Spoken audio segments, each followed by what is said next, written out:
Hi, my name is Melanie Izard. I am a senior at Sweet Home High School in Buffalo, New York. I love to read, and my favorite animal is a cow. And when I was in 10th grade, something crazy happened to me. So I loved reading as a kid. I read all the time, and I wanted to be an author. So I joined a program of the Buffalo News where teenagers write articles for other teenagers. And in my very first article, I decided to write about an event my school does. It's called the Boo Benefit.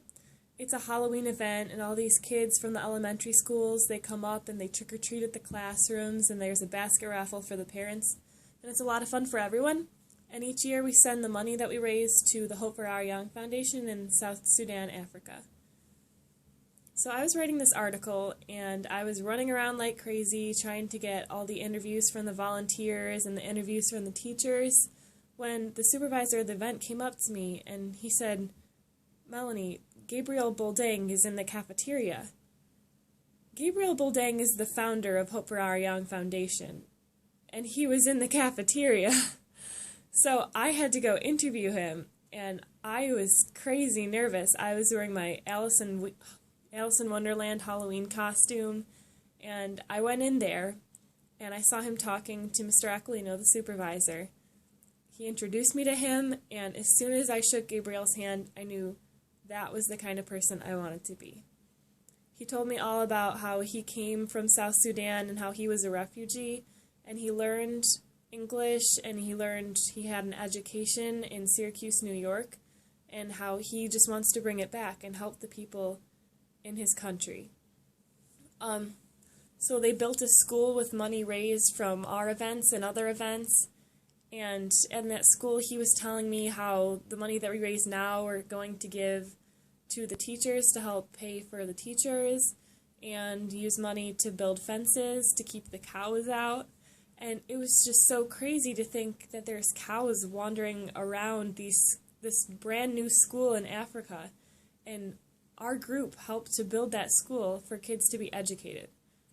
At that moment, I knew that with my life, I didn't want to be an author. I wanted to change people's lives.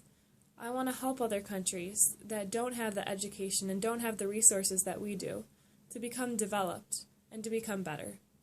So talking to Gabriel Boldang, I was incredibly nervous, but afterwards I felt so good about the future because I know that one day I will change the world, just like he did.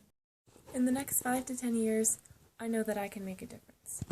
I know that in college I will get an education that will help me better the world and myself.